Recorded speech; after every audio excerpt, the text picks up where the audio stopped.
medidas drásticas. Hidratem-se, gente, especialmente se você decidir tomar o pior vinho que você achar às 11 horas da noite, sabendo que você tem que acordar cedo no dia seguinte para poder fazer o que você tem que fazer.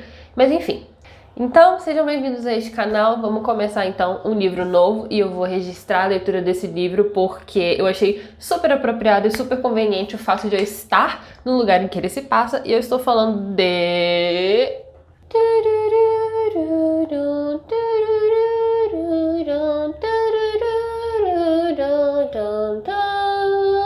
Por motivos que você pode descobrir quais são assistindo ao meu vlog de mudança, que vai estar aqui no card pra você, eu tô morando na Costa Rica, sim, esse país maravilhoso, fantástico, incrível na América Central. E a Costa Rica já foi cenário de muita coisa. Ela foi cenário também de um dos meus filmes favoritos, de um dos filmes favoritos da maioria da população do planeta Terra, porque é um filme incrível. Eu tô falando, obviamente, de Jurassic Park. Provavelmente algum cientista que estiver assistindo esse vídeo vai querer me matar depois do que eu vou dizer agora, mas eu acho que pelo menos do ponto de vista cultural é justo dizer que Jurassic Park basicamente definiu o que a gente entende por dinossauro. Eu sei também que essa história, ela é muito parecida com a história do filme. Então tem realmente uma ilha, tem um bilionário que tá construindo um parque que ele quer trazer os dinossauros de volta à vida e fazer com que seja um parque de atrações. Eu quero entender quais são as diferenças e semelhanças que esse livro tem com o filme. E como vocês podem ver, essa edição no Kindle que eu comprei da Aleph, ela tem 2 livros, na verdade, o primeiro e o segundo, porque Jurassic Park é uma duologia, junto com O Mundo Perdido. Ele foi publicado em 1990 pelo Michael Crichton, eu acho que é assim que fala, e ele foi adaptado para o cinema pelo Steven Spielberg em 93, inclusive é o ano que eu nasci.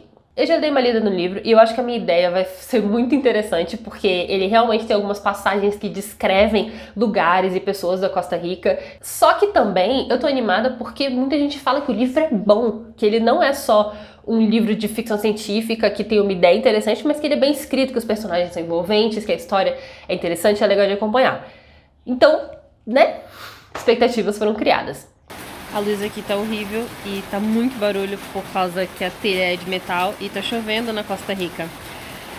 Só que, olha só como é que ele começa. A chuva tropical caía em camadas encharcadas, martelando o teto enrugado do prédio da clínica, rugindo ao descer pelas calhas metálicas. E aí vai contar a história de uma médica que se mudou pra Costa Rica pra participar de um experimento genético, sei lá o que vai acontecer nesse livro. Eu sei que eu simplesmente decidi começar a ler nesse dia chuvoso e as telhas aqui da garagem são de metal, então tá tipo, ambientação perfeita.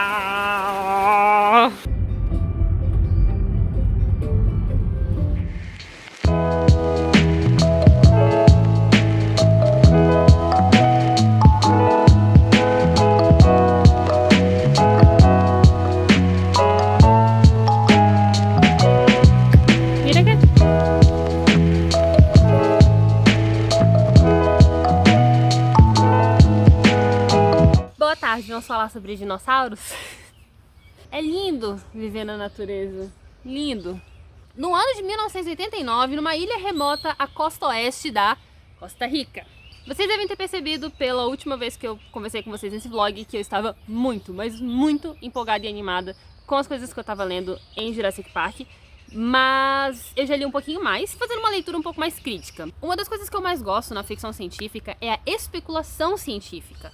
Muitas pessoas acreditam que a ficção científica deva apresentar algum tipo de realidade, e eu não acho. Eu acho que ela tem que ser verossímil, ela tem que me convencer de que aquele science mumbo jumbo é real naquele universo. Na introdução, vai falar sobre a biotecnologia, sobre manipulação genética, sobre como que isso tudo vai afetar a vida do ser humano, sobre como a vida no planeta Terra nunca mais vai ser a mesma depois da biotecnologia. E eu tava me perguntando se isso era uma nota do autor para contextualizar o livro ou se isso já era o narrador da história. E é um pouco dos dois. Porque ele vai mencionar algumas coisas que realmente aconteceram, só que a InGen, que é essa empresa da história, não existiu, ela é uma invenção. E eu sinceramente não tô nem aí se o Science Mumbo Jumbo faz sentido ou não, até porque eu não entendo nem de biotecnologia, nem de genética, nem de matemática, nem de ciência da computação, que são as principais ciências que são usadas nessa narrativa. Então pra mim, meu filho, sendo convincente, sendo verossímil, que é diferente de ser verdade, tá ótimo. Eu acabei de derrubar meu Kindle na terra. Parabéns, Laura Isabel. Tem uma cena em que essa médica que aparece primeiro, ela é descrita como sendo uma mulher muito bonita, muito uma gostosona, de roupas muito curtas e não sei o que o cara fica olhando pra ela. Por motivo nenhum, além do fato dela ser muito gostosa. E a outra personagem, que aí sim é a personagem, a médica, a doutora paleontóloga do filme, ela é descrita da mesma forma. Ela tem 26 anos e ela já é uma doutora paleontóloga que trabalha com um dos maiores cientistas da área no mundo.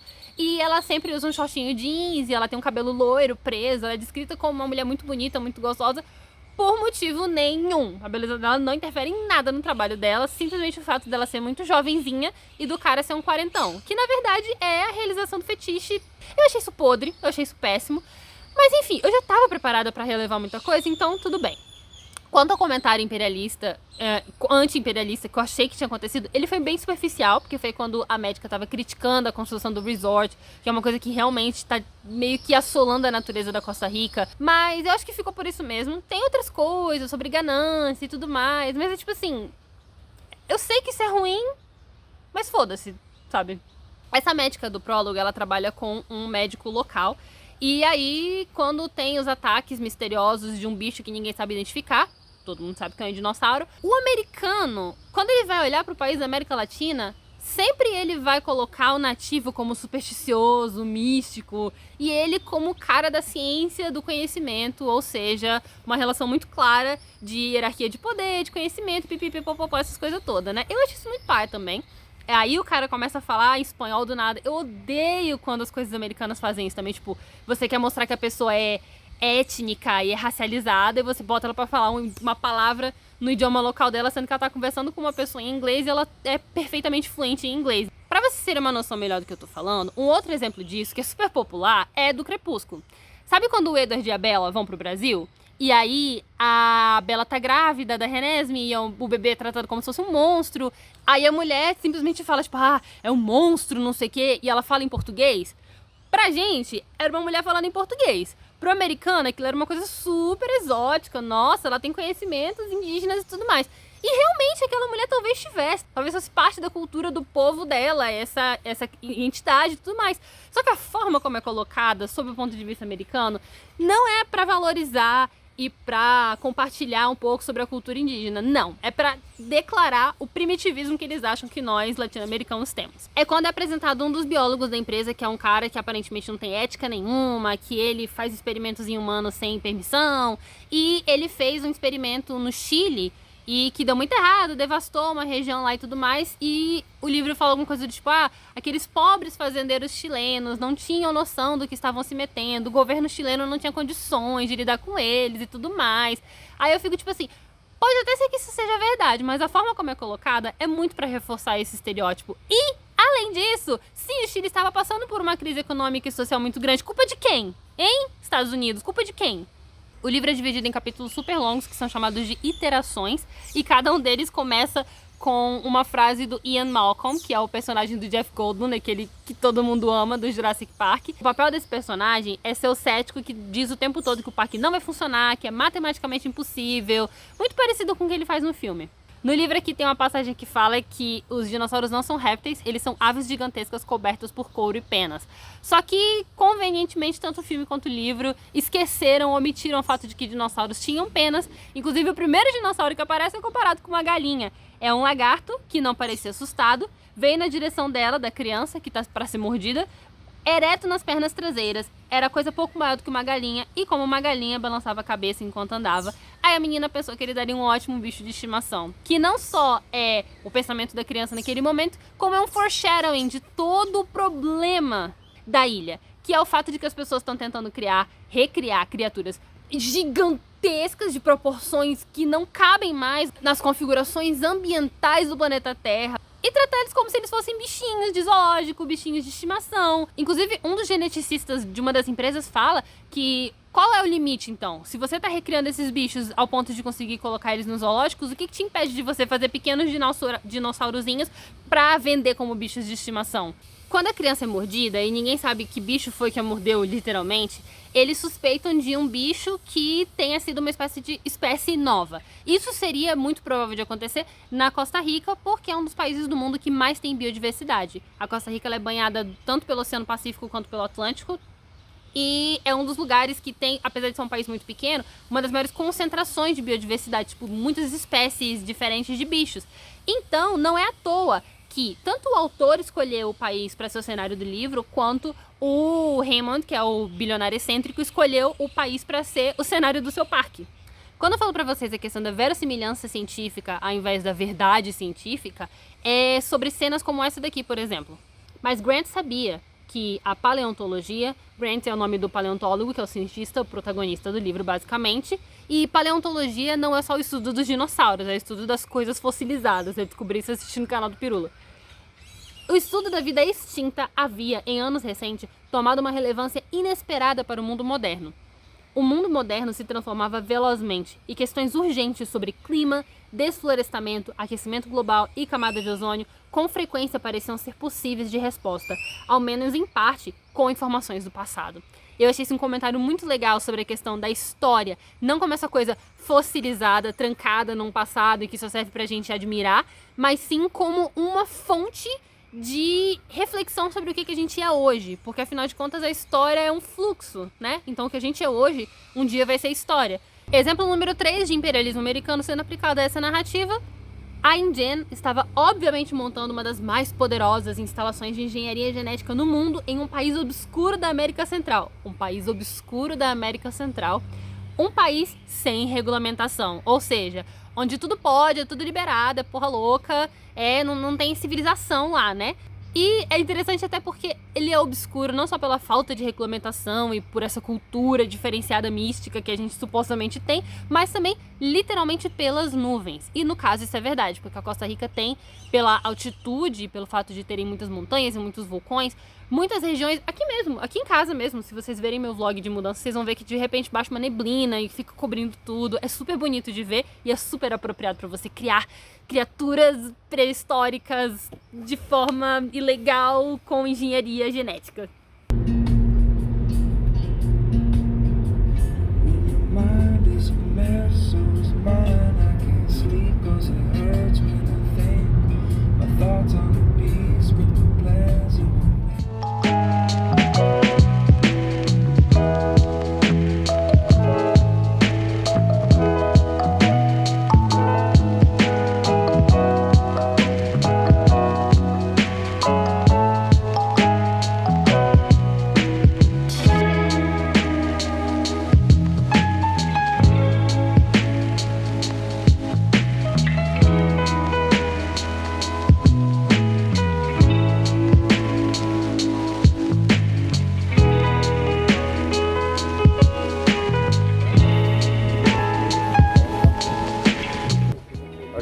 Pela segunda vez, primeira de bicicleta.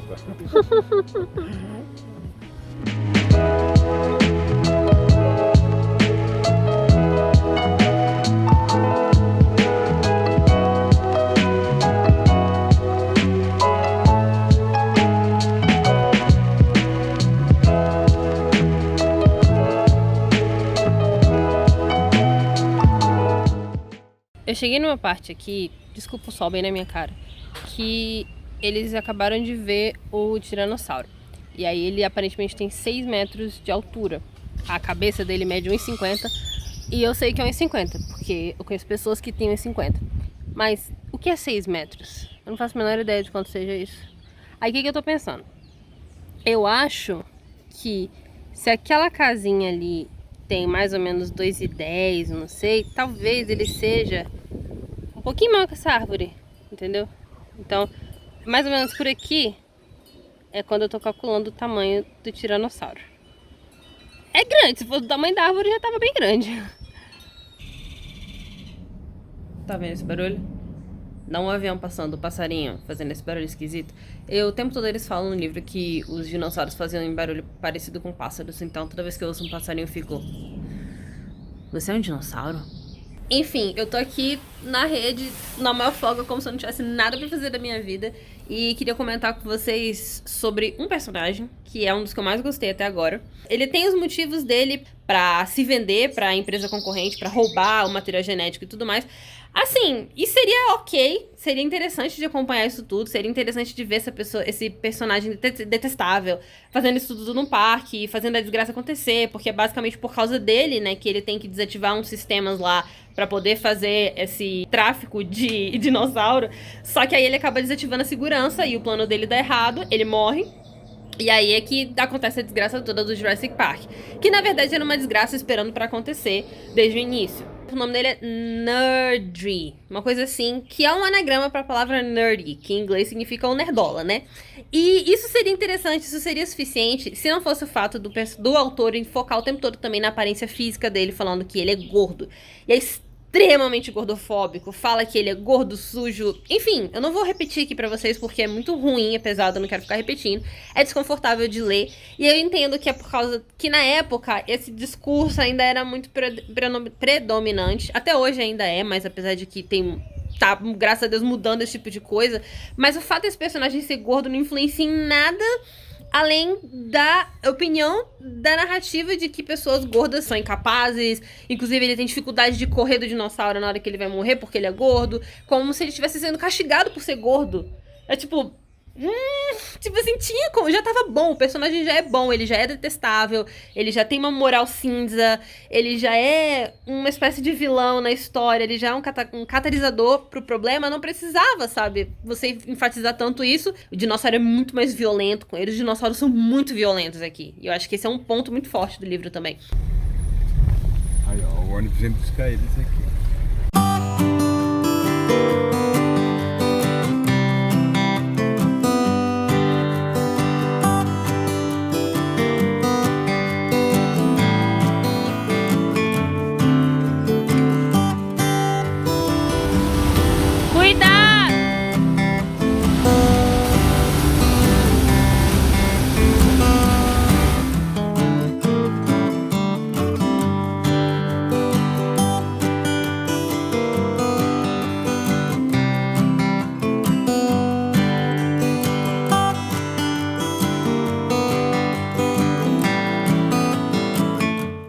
Eu já perdi as contas de quantas vezes eu usei a expressão bilionário excêntrico neste vlog, mas é isso que ele é. Então deixa eu falar pra vocês sobre o João Raimundo, que é o John Hammond, que é o nosso velhinho senhorzinho simpático, que é descrito como quase infantil, mas que ao mesmo tempo tem interesses muito bem definidos, muito claros em sua ganância por dinheiro. Por que eu digo isso? Porque no livro eu acho que ele é muito mais claramente uma pessoa que faz tudo pelo dinheiro, que arrisca a vida dos próprios netos, que são as crianças que ele leva pro Jurassic Park, que ele não tá nem aí, que ele vai usar qualquer meio pra atingir o seu fim, que ele deixa bem claro, inclusive com essas palavras, que é ganhar dinheiro. Este é o objetivo do parque.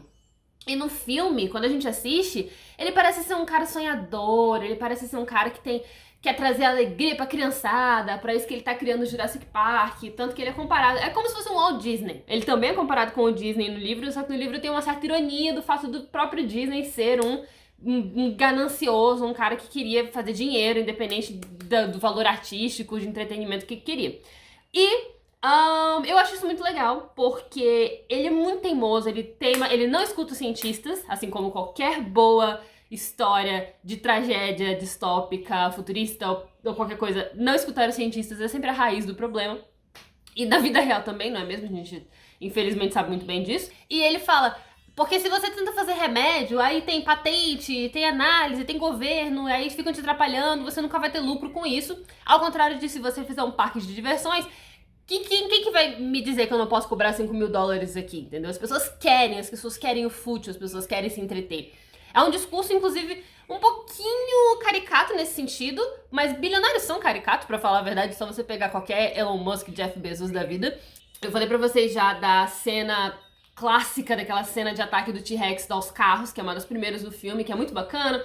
E não tem a cena do banheiro, que também é um acréscimo que eu achei muito valioso do filme, porque é uma cena icônica, clássica. Enquanto isso tudo tá acontecendo, João Raimundo está com o Dr. Henry Wu numa cabana chique lá, tomando sorvete e conversando sobre o futuro do Jurassic Park. E aí ele fala, o cientista tá tentando dizer pra ele, tentando convencer ele a parar pra analisar alguns problemas, como por exemplo o fato de que eles criaram, geneticamente, fizeram engenharia para que os dinossauros sejam todos fêmeas, incapazes de se reproduzir e incapazes de ficar mais de 12 horas longe do parque, porque eles dependem de uma enzima, de um negócio que tem na alimentação deles, que só é possível conseguir através dessa alimentação específica. Então, se eles ficarem longe disso, eles morrem.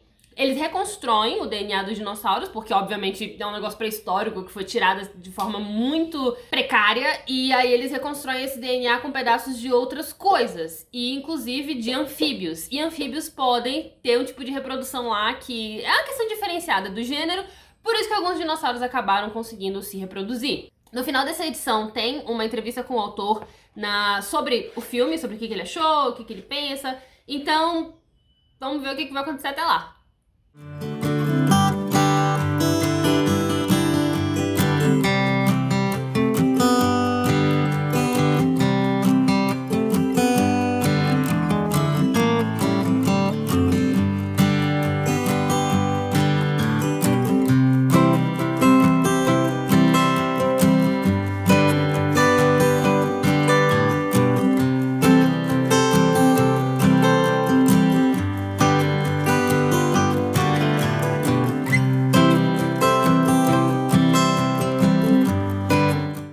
São 6 horas da manhã, a gente parou pra comer um gaio-pinto antes de ir pro parque e pela primeira vez na minha vida eu estou vendo o Oceano Pacífico. No caso, a gente no Brasil conhece o Oceano Atlântico e esse é o outro lado, então tecnicamente estamos do outro lado do mundo. Nice! Esse aqui é o Parque Nacional Manuel Antônio e eu vou ver um bicho preguiça, nem que eu tenha que ir correndo no meio da mata atrás dele. Mas a gente vai contratar um guia e ele falou que ou a gente vê ou seu dia de volta. Eu achei convincente. Eu vou ver um bicho preguiça hoje, vocês vão ver.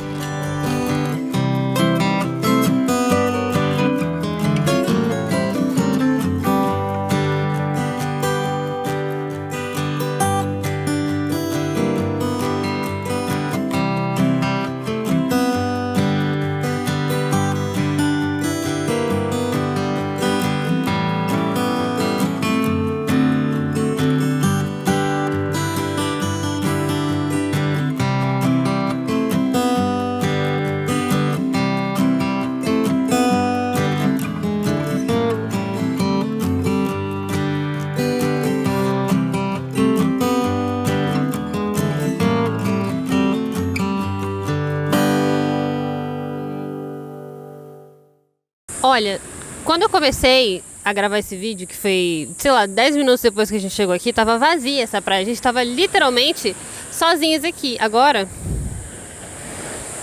tem uma fila de turista. Não sei de onde que esse povo saiu. Vamos pra casa. Eu, hein? Uma coisa que tem no livro e que não tem no filme, que é como se fosse um mistério, um suspense e uma ameaça a menos, é que no livro, enquanto eles estão lá na noite de suspense, que é a noite que eles se perdem, que dá pau nos carros e que aí fica o Dr. Grant com as duas crianças no parque perdidos, eles veem ao longe, de cima de uma montanha, um navio de mantimentos indo para o continente, e nesse navio eles veem dois Velociraptors bebês. E um dos motivos que faz eles terem mais pressa, fazer a aventura ser mais emocionante, é que eles têm que chegar no centro de visitantes antes do navio chegar lá, e eles calculam mais ou menos tipo 18 horas de viagem do navio para poder impedir que esses dinossauros cheguem. E eu não sei se eu gostei de como isso foi resolvido, mas foi interessante ter esse mistério a mais. Então eu vou parar por aqui, porque vocês já estão vendo que esse vídeo já vai ficar cheio de intrusos nos fundos. E é isso.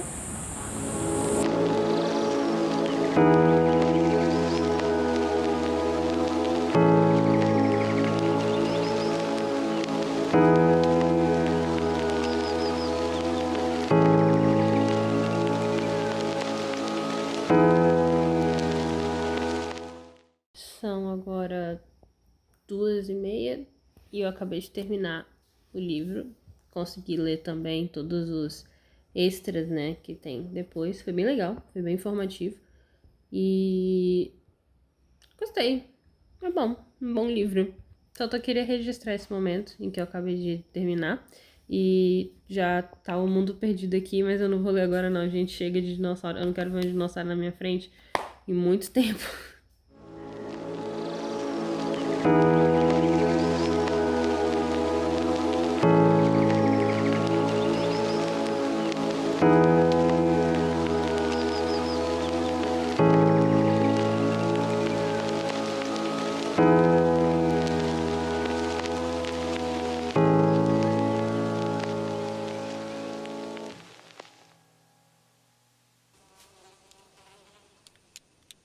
is one big pile of shit.